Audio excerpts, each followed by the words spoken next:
नमस्कार दोस्तों, एक बार फिर आपका कलाम की इस ऑनलाइन डिजिटल प्लेटफॉर्म पर हार्दिक स्वागत और अभिनंदन।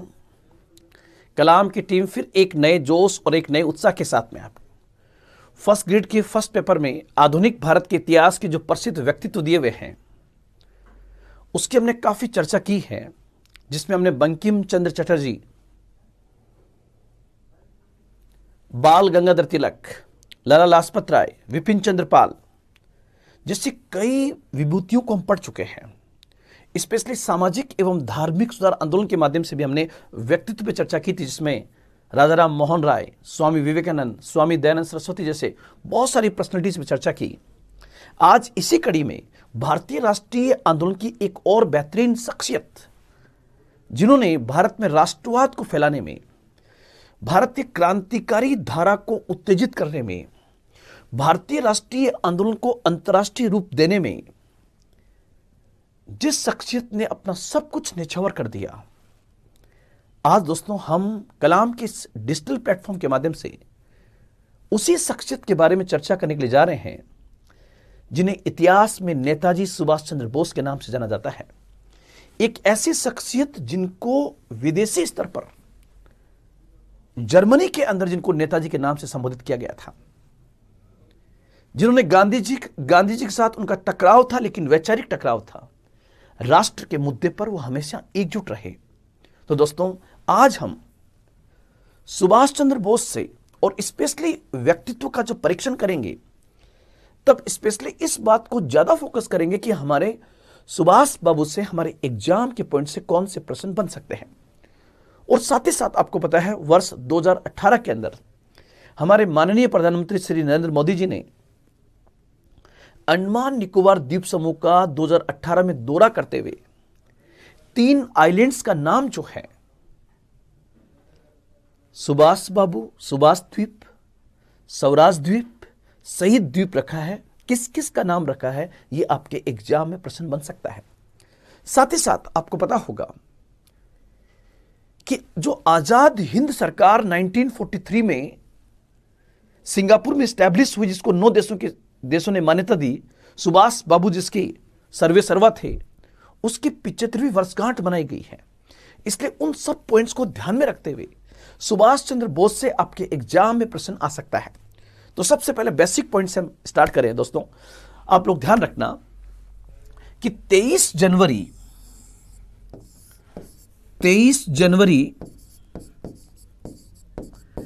1897 को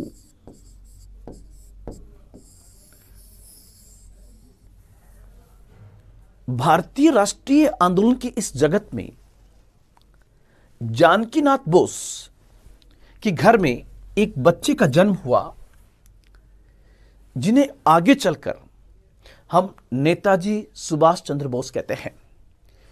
सुभाष बाबू के जो फादर थे, इनके पिताजी, आप लोग ध्यान रखना, जानकीनाथ बोस अपने जमाने के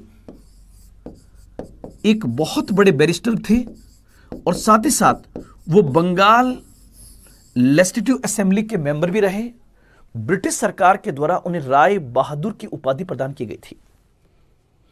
आपसे पूछे कि सुभाष बाबू का जन्म कहां हुआ था, तो सुभाष बाबू का जन्म 23 जनवरी 1897 को कटक उड़ीसा में हुआ था। कटक उड़ीसा में हुआ था। तो आप कहोगे सर, हमने तो सुना था कि सुभाष बाबू बंगाल से हैं। यस, बिहार, झारखंड, उड़ीसा, बांग्लादेश, ये पहले बंगाल के ही पार्ट थे। 1911 में बंगाल से बिहार को अलग किया गया है और 1936 के अंदर उड़ीसा को एक अलग प्रोविंस का दर्जा दिया गया था। इसलिए आप लोग ध्यान रखना, जिस समय सुभाष बाबू का जन्म हुआ है उस समय उड़ीसा जो था वो बंगाल का ही पार्ट था और कटक में इनका जन्म हुआ था, जहां पर आज आपको पता होगा कि उड़ीसा का जो हाईकोर्ट है कटक के अंदर है। और केंद्रीय चावल अनुसंधान केंद्र कहां है, ये मैं जस्ट आपसे पूछ रहा हूं, इसका भी आप लोग मुझे बताएंगे। तो सुभाष बाबू का जन्म जो है 23 जनवरी 1897 को कटक उड़ीसा में हुआ। उनके फादर जानकीनाथ बोस जो थे वो बंगाल लेजिस्लेटिव असेंबली के मेंबर थे। और चूंकि एक अच्छे संपन्न परिवार में इनका जन्म हुआ, तो जो इनकी आरंभिक शिक्षा थी वो आरंभिक शिक्षा बहुत बेहतरीन हुई और कलकत्ता यूनिवर्सिटी से इन्होंने फिलॉसफी के अंदर ग्रेजुएशन किया, ऑनर्स के अंदर। और उसके बाद इनके पिताजी की यह हार्दिक इच्छा थी कि आपको अगर बनना है तो आईएएस अधिकारी बनना है। उस समय दोस्तों, आज भी आपको पता है कि भारतीय सिविल सेवा का आज भी बहुत बड़ा क्रेज है। तो उस जमाने में तो क्रेज ही अलग था। तो इंडियन सिविल सर्विसेज जो था, भारतीय सिविल सेवा जो है, उस भारतीय सिविल सेवा के लिए जानकीनाथ बोस साहब ने, मतलब सुभाष बाबू के पिताजी ने, इनको पढ़ने के लिए लंदन भेज दिया और वहां पर वो आईसीएस की तैयारी करने लगे। 1919 के अंदर, आप लोग ध्यान रखना, कलकत्ता यूनिवर्सिटी से उन्होंने फिलॉसफी के अंदर, फिलॉसफी ऑनर्स के अंदर उन्होंने स्नातक की परीक्षा पास की थी। उसके बाद वो लंदन चले गए, इंग्लैंड, और 1920 में उन्होंने आईसीएस की परीक्षा पास की। 1920 में आईसीएस की परीक्षा पास की, और न केवल परीक्षा पास की बल्कि इंडियन सिविल सर्विसेज के अंदर उन्होंने 4th रैंक प्राप्त की। उस जमाने में 4थी रैंक प्राप्त करना अपने आप में एक बहुत बड़ी उपलब्धि थी। लेकिन दोस्तों ध्यान रखना, सुभाष बाबू की नजर में यह उपलब्धि कोई बहुत बड़ी नहीं थी। इसी समय देश एक बड़े बदलाव के दौर से गुजर रहा था।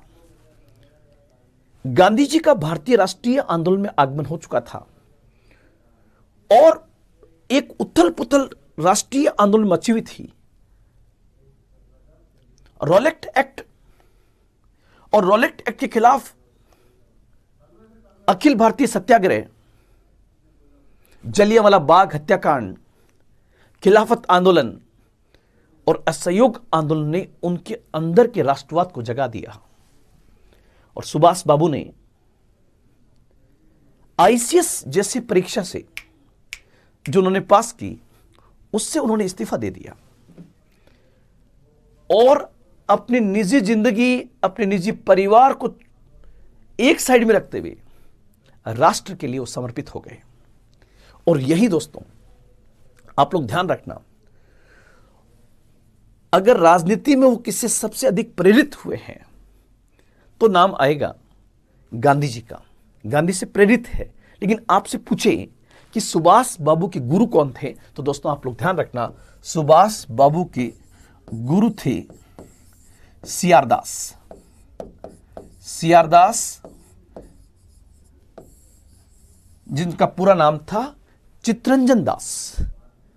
चित्तरंजन दास सीआरदास जो है वो बेसिकली, आप लोग ध्यान रखना, सीआरदास बंगाल की राजनीति के एक बहुत बड़े पुरोधा थे, बहुत लोकप्रिय लीडर थे और वो उनको अनुसरण करने लगे। कौन? सुभाष बाबू चित्तरंजन दास सीआरदास को अनुसरण करने लगे।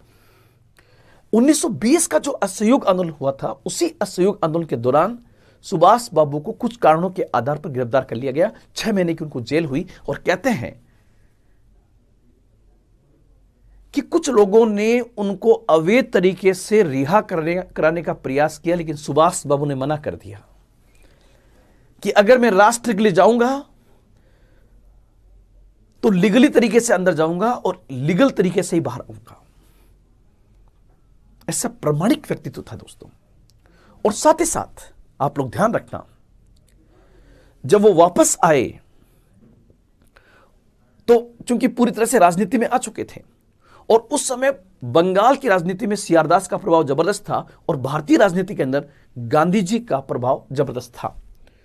अब यहां से एक मोड़ आता है, आपको पता होगा, जब असहयोग आंदोलन चल रहा था तो 5 फरवरी 1922 को उत्तर प्रदेश के उस समय के यूनाइटेड प्रोविंस में गोरखपुर के चौरी चौरा नामक स्थान पर जो कांड हुआ, जिसको इतिहास में चौरी चौरा कांड कहते हैं, 5 फरवरी 1922 को, उस कांड के बाद असहयोग आंदोलन को स्थगित कर दिया गया।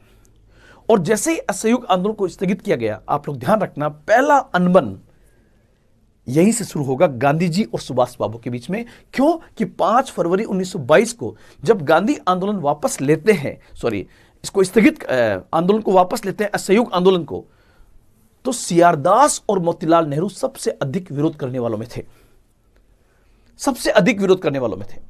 और यहीं पर दोस्तों आप लोग ध्यान रखना कि सीआर दास ने आगे चलकर जो दिसंबर 1922 का गया अधिवेशन हुआ था उसमें यह प्रपोजल रखा कि कांग्रेस को बदलती हुई परिस्थितियों के अंदर चुनाव में भाग लेना चाहिए, लेकिन ध्यान रखना उस प्रपोजल को अस्वीकार कर दिया। तो सीआर दास और मोतीलाल नेहरू ने एक नई पार्टी बना ली, इसको इतिहास में स्वराज पार्टी के नाम से जानते हैं। और उस समय सुभाष बाबू का झुकाव सीआर दास की ओर था। यह पॉइंट जो है आगे चलकर गांधी को इस बात का पता लग गया कि यह व्यक्ति हमारे साथ लंबे समय तक नहीं रहेगा। मतलब गांधी जी और सुभाष बाबू के बीच में जो वैचारिक टकराव आ रहा है वो सबसे पहले 1923 में जो स्वराज पार्टी की स्थापना हुई है उस समय आ रहा है। और उसके बाद आपको पता है कुछ राजनीतिक कारणों से 1924 के अंदर उन्हें जेल भेज दिया गया। मांडले जेल गए वो म्यांमार के अंदर, और इस प्रकार कई दफा जेल जाते हैं, कई दफा जेल जाते हैं। लेकिन भारतीय राजनीति में उनका जो कद था वो लगातार बढ़ता गया। इस क्रम में आप देखोगे, इस क्रम में जैसे मैं सबसे पहले आपको बताऊं कि 1927 की बात करूं, 1927 के अंदर साइमन कमीशन का जब विरोध हुआ था तो उस साइमन कमीशन का विरोध करने वालों में सुभाष बाबू सबसे आगे थे।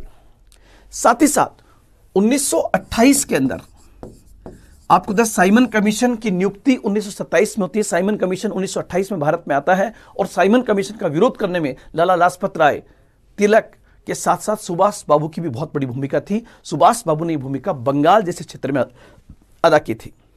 इसी प्रकार 1928 में आपको पता होगा लॉर्ड बिर्किनहैंड कहता है कि यदि आप में दम है और आप साइमन कमीशन का विरोध कर रहे हो तो आप कानून बना के दिखा लीजिए। तो आपको पता साइमन कमीशन के विरोध को दौरान ही भारतीयों ने एक कमेटी बनाई थी जिसको हम कहते हैं नेहरू कमेटी। और आप लोग ध्यान रखना ये बेसिकली मोतीलाल नेहरू की अध्यक्षता में बनाई गई थी। और इस कमेटी ने जो रिपोर्ट दी उस रिपोर्ट को बनाने के अंदर भी सुभाष चंद्र बोस की बहुत बड़ी भूमिका थी। इसी प्रकार आपको पता होगा 1929 में आपको पता होगा लाहौर में जो कांग्रेस का अधिवेशन होता है और इसी अधिवेशन में पहली बार जवाहरलाल नेहरू जो है कांग्रेस के अध्यक्ष के रूप में पूर्ण स्वराज की घोषणा करते हैं। और आपसे ये पूछे कि वो कौन से कांग्रेसी थे जिन्होंने पूर्ण स्वराज की सबसे अधिक वकालत की थी, तो उसमें दो नाम सबसे अधिक आते हैं। एक नाम आता है पंडित जवाहरलाल नेहरू का और दूसरा नाम आता है सुभाष चंद्र बोस का। अर्थात सुभाष बाबू वो व्यक्तित्व था जिन्होंने पूर्ण आजादी की बात कही कि हमें पूर्ण आजादी चाहिए। ये बात सुभाष बाबू करते हैं 1929 में। और यहां से एक बार एक प्रश्न पूछा गया है कि 1929 के अंदर 1929 के अंदर सुभाष बाबू किस पद पर वहां पर थे। तो आप लोग ध्यान रखना 1929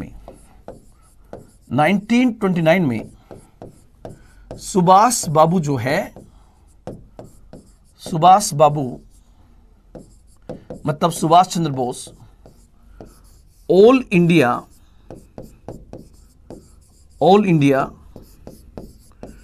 ट्रेड यूनियन जो थी उसके ये अध्यक्ष थे। आप लोग ध्यान रखना Subhash Babu all India trade union Congress जो थी उसके 2 साल तक अध्यक्ष रहे। 1929 से लेकर 1931 तक वो यहां पर ऑल इंडिया ट्रेड यूनियन के अध्यक्ष रहे। और जब ऑल इंडिया ट्रेड यूनियन के अध्यक्ष रहे तो इसके माध्यम से उन्हें आम लोगों तक पहुंचने का रास्ता और मिल गया। और दोस्तों ध्यान रखना 1935 का अधिनियम आता है और 1935 के अधिनियम के आधार पर 1937 में चुनाव होते हैं।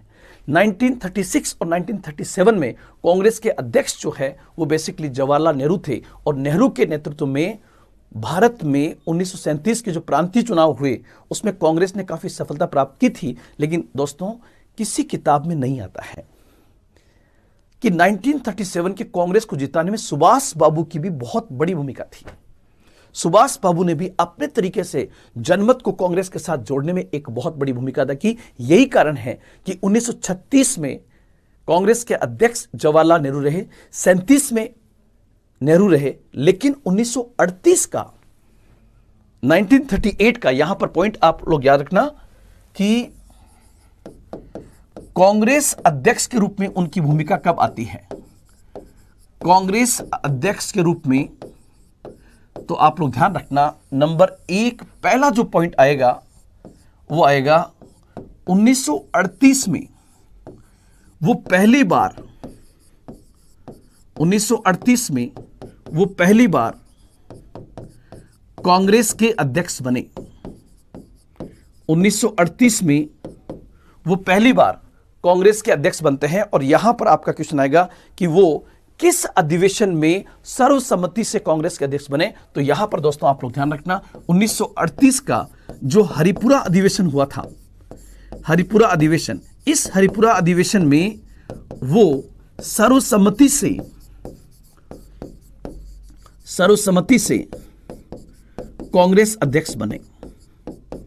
और दोस्तों यहां पर आप लोग ध्यान रखना, जिस समय 1938 में वो कांग्रेस के अध्यक्ष बनते हैं, इसी समय इनके कार्यकाल में 1938 में राष्ट्रीय योजना समिति बनती है, या मैं ऐसे कह सकता हूं राष्ट्रीय आर्थिक योजना समिति बनती है इनके अध्यक्ष कार्यकाल में। और ये राष्ट्रीय योजना समिति जो बनी उसका अध्यक्ष जवाहरलाल नेहरू को बनाया गया था।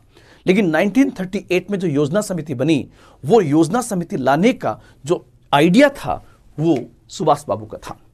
और सबसे बड़ी बात कि 1938 में जब सुभाष बाबू कांग्रेस के अध्यक्ष थे, ये वो समय था जब कांग्रेस अपने चरम पर जा रही थी। कांग्रेस का फैलाव पूरे भारत में था, लेकिन आम जन को, युवा को, क्रांतिकारी को, बुजुर्ग को, किसान को, जमींदार को, उद्योगपति को, सबको कांग्रेस के साथ जोड़ने में सुभाष बाबू ने एक बहुत बड़ी भूमिका अदा की। और युवाओं में तो बहुत ज्यादा लोकप्रिय थे।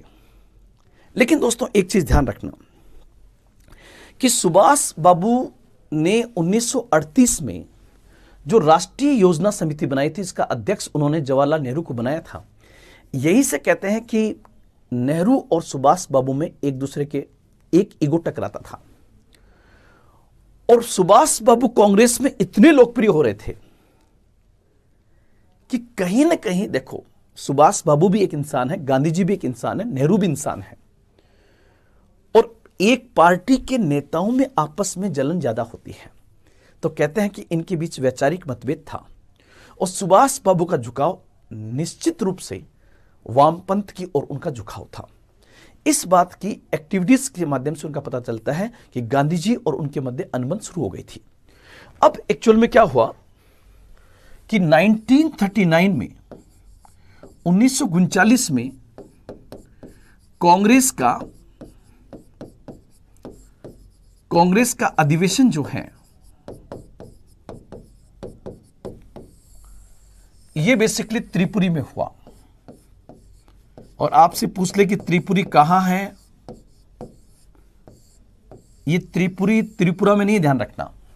1939 में कांग्रेस का वार्षिक अधिवेशन जो है वो त्रिपुरी में होता है। और जब ये अधिवेशन हो रहा तो यहीं पर ये डिमांड बढ़ी कि कांग्रेस का अध्यक्ष जो है वो सर्वसम्मति से पुनः सुभाष बाबू को बना दिया जाए, क्योंकि सुभाष बाबू ने कांग्रेस को उठाने में बहुत बड़ी भूमिका अदा की है। ये एक ऐसा व्यक्तित्व जिसने अपनी नौकरी, आईएएस जैसी नौकरी त्याग दी है राष्ट्र के लिए, तो मैं सुभाष बाबू की सेवाएं फिर लेनी चाहिए, ये उस समय का युवा वर्ग का कहना था। अब गांधी जी ने सोचा, या नेहरू ने सोचा, मौलाना आजाद ने सोचा कि अगर सुभाष बाबू दूसरी बार कांग्रेस के अध्यक्ष बन गए तो कांग्रेस के अंदर जो जनाधार है वो जनाधार पूरी तरह से सुभाष बाबू के पीछे खिसकेगा। इसलिए बाकी कांग्रेसियों ने कहा नहीं भाई, चुनाव की व्यवस्था करो, इलेक्शन होना चाहिए। और दोस्तों 1939 में जब इलेक्शन, ये अधिवेशन हुआ, तो यहां पर कांग्रेस अध्यक्ष का चुनाव की बात आई कि कांग्रेस अध्यक्ष का चुनाव किया जाए। सुभाष बाबू ने कहा ठीक है, चुनाव के माध्यम से लोकतंत्र की आवाज भी मजबूत होगी और एक आम कांग्रेसी कार्यकर्ता भी यह सोचेगा कि मैं अब अध्यक्ष बन सकता हूं।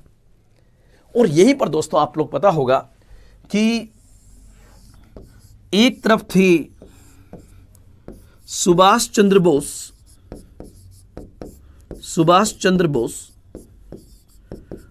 और गांधी जी चाहते थे कि 1939 के इस त्रिपुरी अधिवेशन में किसी भी हालत में सुभाष बाबू नहीं जीतने चाहिए। तो उन्होंने पहले नेहरू से कहा कि आप चुनाव में खड़े हो जाओ। नेहरू ने मना कर दिया। कहते हैं कि पटेल से भी बातचीत की गई, मौलाना आजाद से बात की गई, लेकिन इनके रिश्ते इस प्रकार के थे कि कोई डायरेक्ट लड़ाई लेना नहीं चाहता था। और उनको लग भी गया था कि अध्यक्ष का चुनाव कोई लड़ ले, जीतेगा सुभाष बाबू। इसलिए गांधी ने इस इलेक्शन से पहले ही कह दिया कि ये इलेक्शन में जो भी खड़ा होगा मेरे द्वारा, मेरे समर्थन से, अगर वो हारता है तो ये मेरी निजी हार होगी। और दोस्तों, गांधी जी ने अपने एक समर्थक, गांधीवादी व्यक्ति थे पट्टाभी सीतारामैया, जिनका देश के लिए बहुत बड़ा योगदान भी है, वो पट्टाभी सीतारामैया को गांधी जी चुनाव में खड़ा कर देते हैं। पट्टाभी सीतारामैया को चुनाव में खड़ा कर देते हैं। पट्टाभी सीतारामैया को गांधी जी चुनाव में खड़ा कर देते हैं। अब इलेक्शन होता है, कांग्रेस वर्किंग कमेटी, जो भी कांग्रेस के वर्कर्स होते हैं वो अध्यक्ष का चुनाव करते हैं। और गांधी जी के समर्थक पट्टाभी सीतारामैया को सुभाष बाबू ऐसी पटकनी देते हैं कि पट्टाभी सीतारामैया चुनाव हार जाते हैं, चुनाव हार गए। और इस हार को गांधी ने अपनी निजी हार माना। और कहते हैं दोस्तों, इसके बाद कांग्रेस वर्किंग कमेटी की जो बैठक हुई, उस कांग्रेस वर्किंग कमेटी की बैठक में कई लोग, मतलब कांग्रेस वर्किंग कमेटी में कई लोग जो है वो गांधीवादी थे, गांधी जी के समर्थक थे। उन्होंने सुभाष बाबू के अध्यक्ष बनने के बावजूद भी उन्होंने सहयोग देना बंद कर दिया। खुद सुभाष बाबू लिखते हैं कि मैंने ये कहा कि मेरे और गांधी जी के बीच में वैचारिक मतभेद हो सकता है, लेकिन राष्ट्र के लिए हम दोनों एक हैं, इसलिए जैसा वो कहेंगे मैं वैसा करने का मैं प्रयास करूंगा। लेकिन दोस्तों, कहते हैं कि सुभाष बाबू को गांधी जी का सहयोग मिलना बंद हो गया। और इसी समय कहते हैं मई 1939 के अंदर, मतलब इस अधिवेशन के बाद मई 1939 में सुभाष बाबू ने एक नई पार्टी की स्थापना की। सुभाष बाबू ने, हालांकि जब आप एनसीईआरटी पढ़ोगे तो वहां यह लिखा हुआ है कि सुभाष बाबू ने कांग्रेस के भीतर ही एक ब्लॉक की स्थापना की। उस ब्लॉक को इतिहास में फॉरवर्ड ब्लॉक के नाम से जानते हैं, लेकिन हकीकत में क्या था कि ये एक अलग पार्टी थी, जिसको उस समय के बुक्स में लिखा गया कि ये कांग्रेस के भीतर का ही एक गुट है। तो जब जब कांग्रेस के विभाजन की बात आई, दरार आई, तो उसको अंदर का समूह बता दिया गया।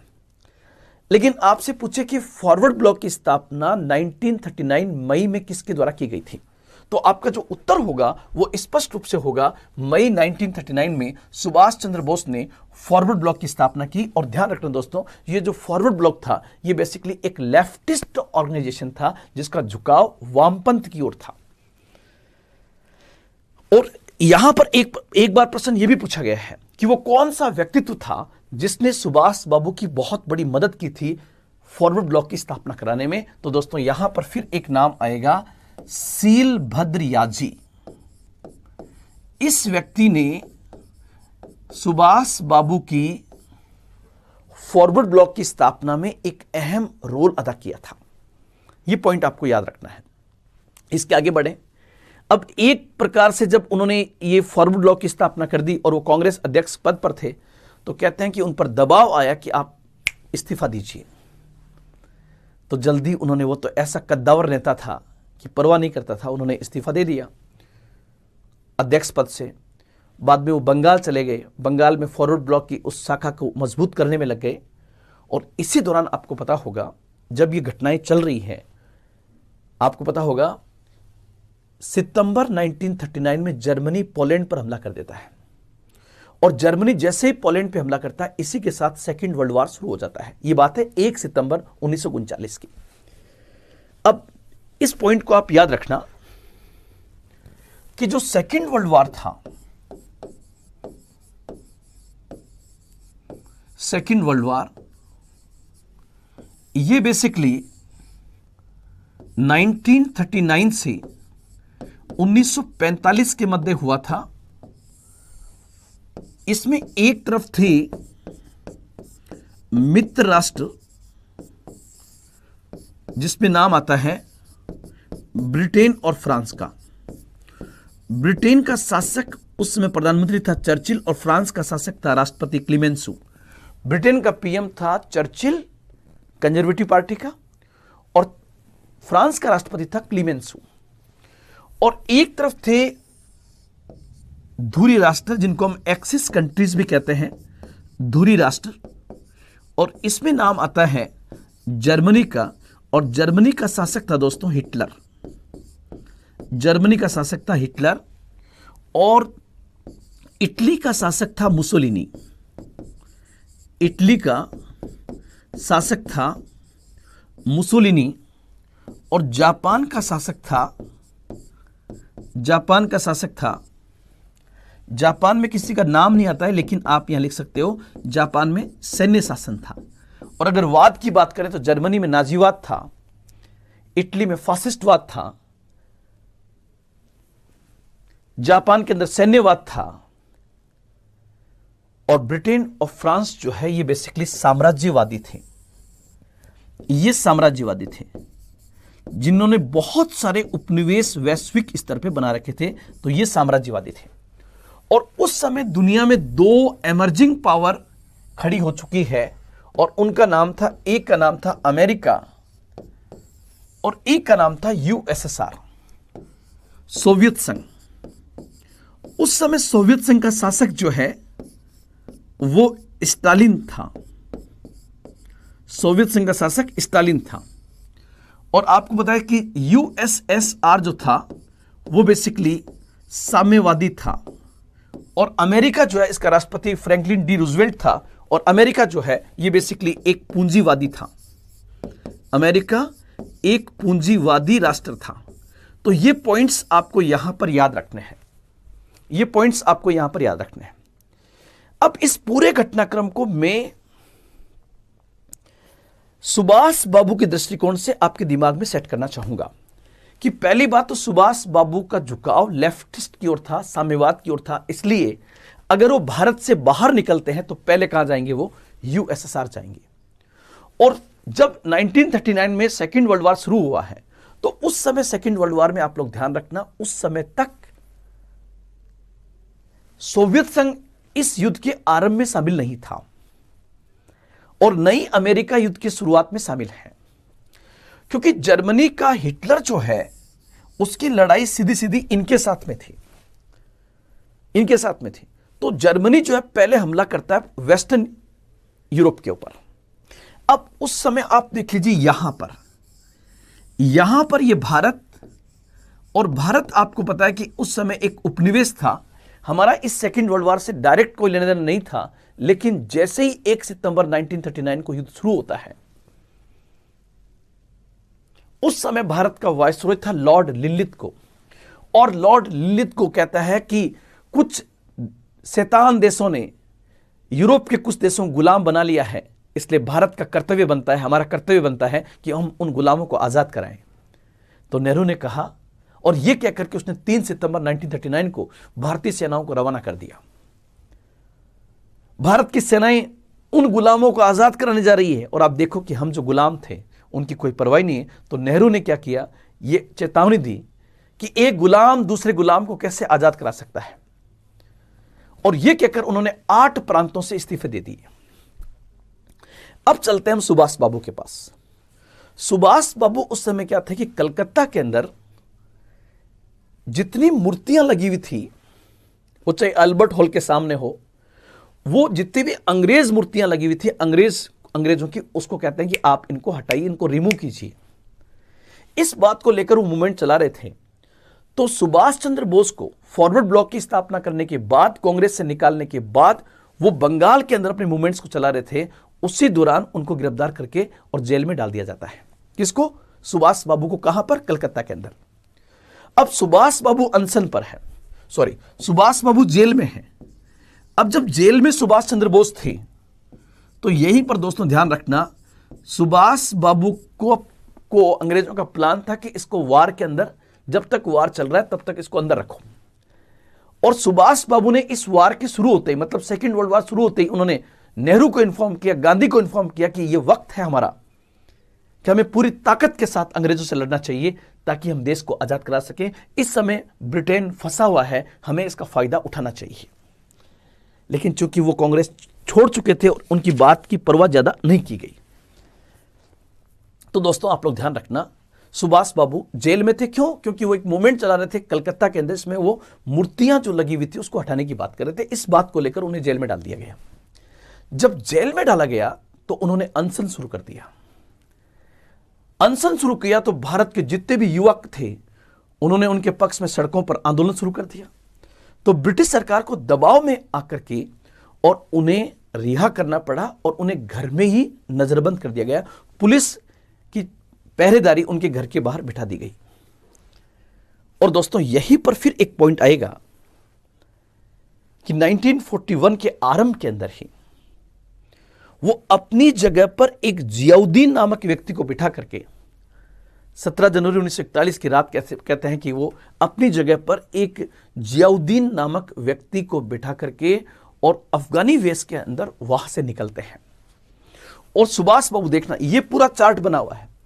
अब सुभाष चंद्र बोस अगर इस सेकेंड वर्ल्ड वॉर के दौरान भारत का अंतर्राष्ट्रीय स्तर पर, हां एक पॉइंट में बताना भूल गया कि जिस समय ये वार चल रहा है उसी समय कहते हैं कि सुभाष बाबू वीडी सावरकर से मिलते हैं और वीडी सावरकर सुभाष बाबू को कहते हैं कि आप जैसे व्यक्ति को जल्द से जल्द देश से बाहर निकल जाना चाहिए और देश से बाहर निकल करके आपको वही काम करना चाहिए जो 1912 से रास बिहारी बोस कर रहा है।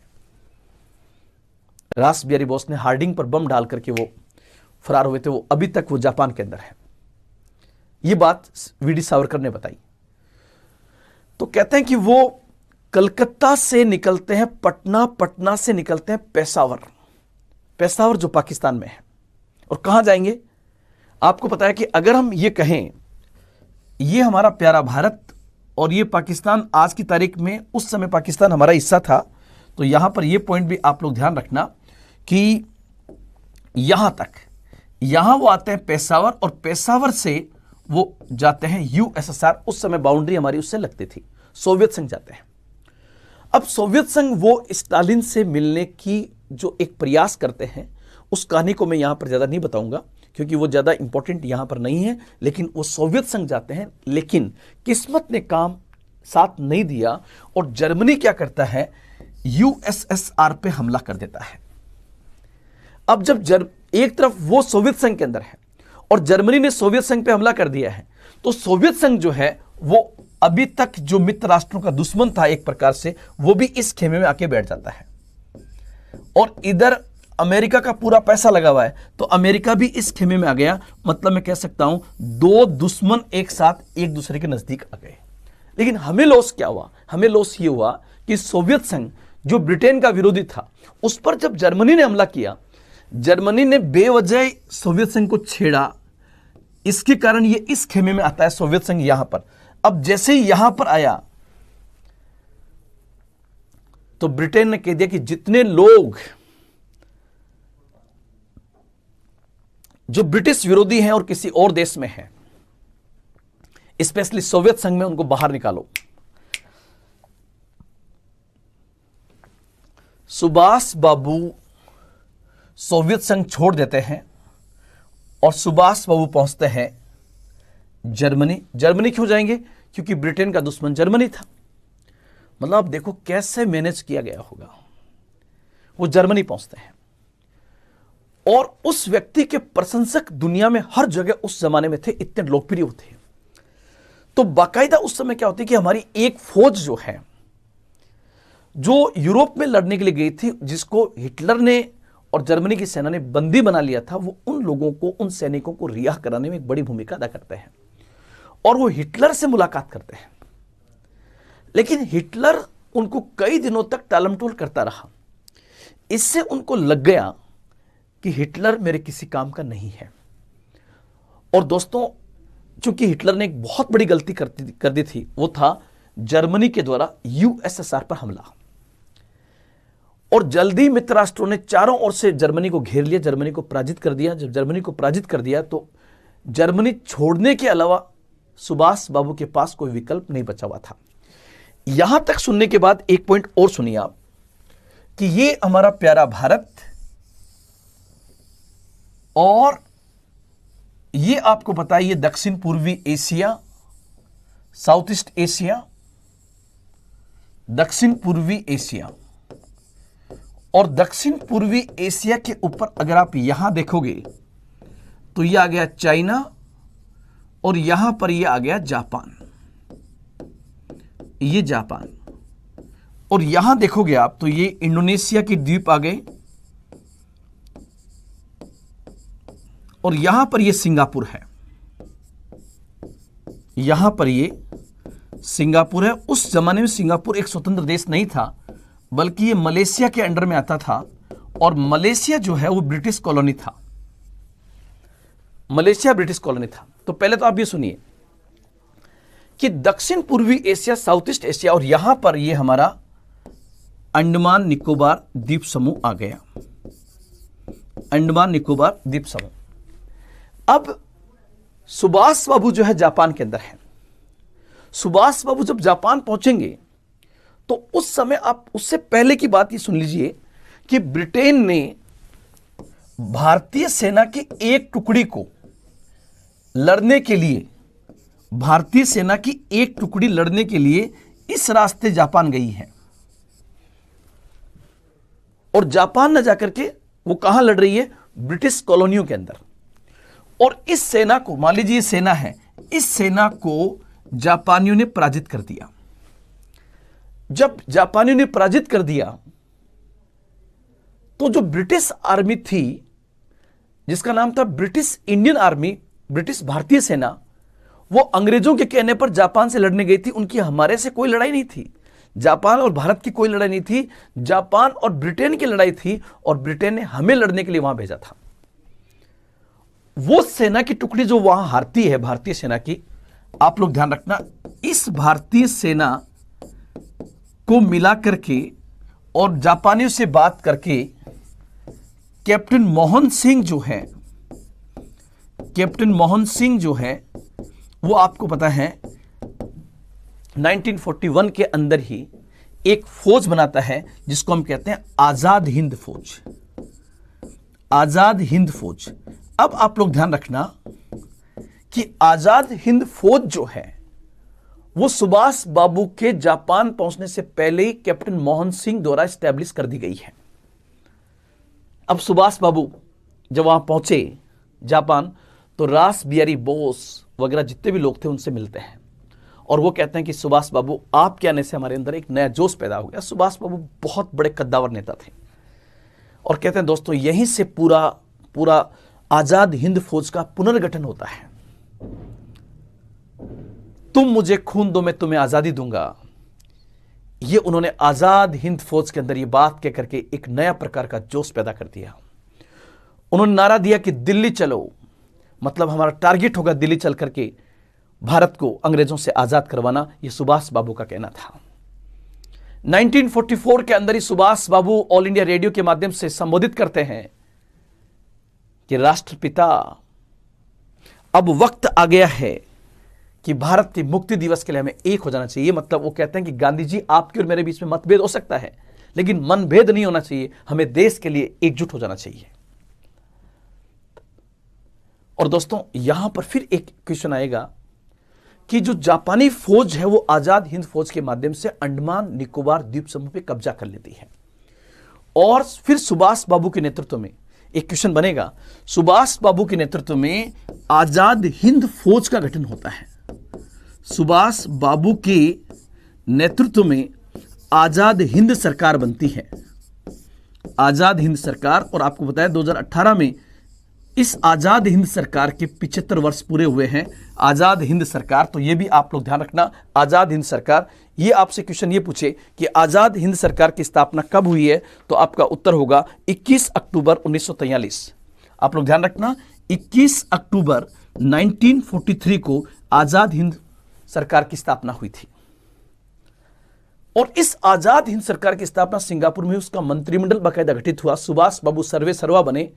अगर भारत से बाहर निकलकर पहली भारत सरकार अगर किसी ने सेकेंड वर्ल्ड वॉर के दौरान बनाई, तो उनका नाम था सुभाष चंद्र बोस। अर्थात आप देखिए, खुद चर्चिल कहता है कि हमें सबसे बड़ा खतरा सुभाष बाबू से है, क्योंकि वो इंटरनेशनल स्तर पर ब्रिटिश गवर्नमेंट को चैलेंज कर रहे थे।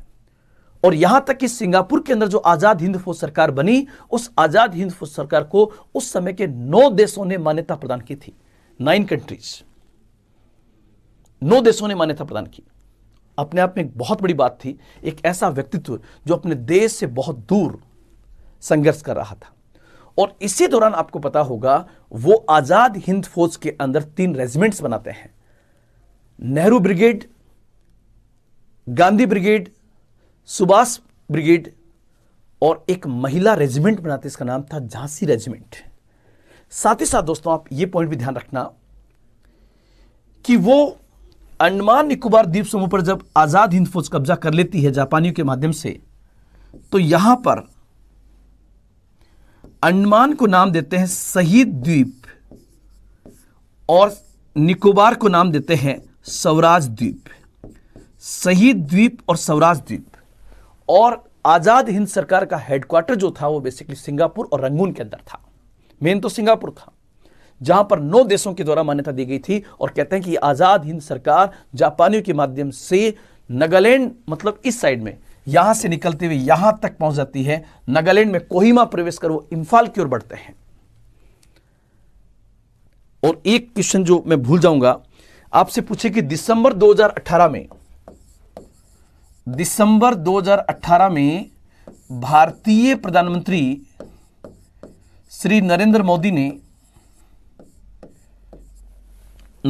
ने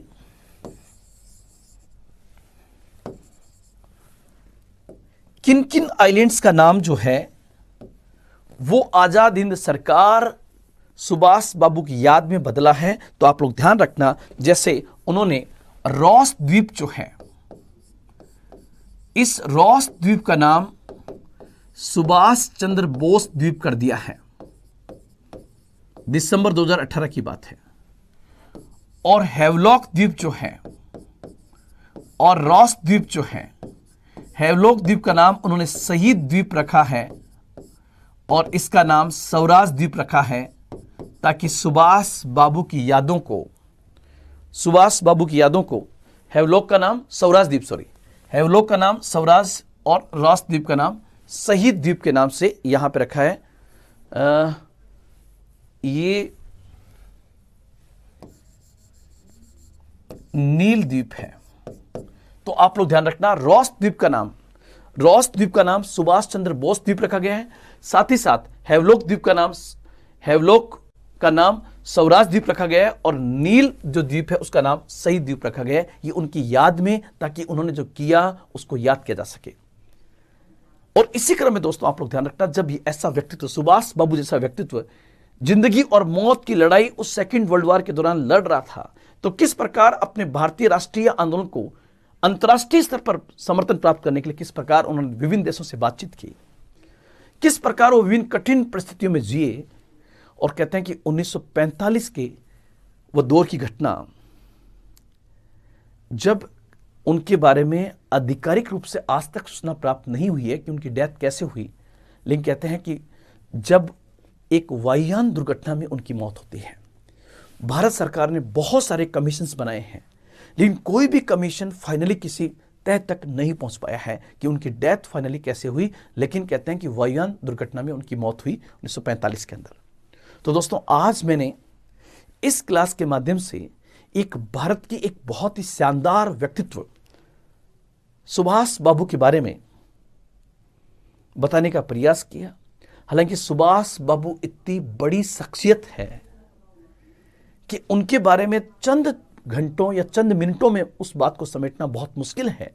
लेकिन उसके साथ साथ आपके एग्जाम को भी ध्यान में रखना है कि कहानी से ज्यादा फैक्ट क्या है जो आपके एग्जाम में आ सकते हैं। तो दोस्तों, आज इस क्लास में इतना ही। फिर मिलेंगे एक व्यक्तित्व के साथ। जय हिंद, जय भारत।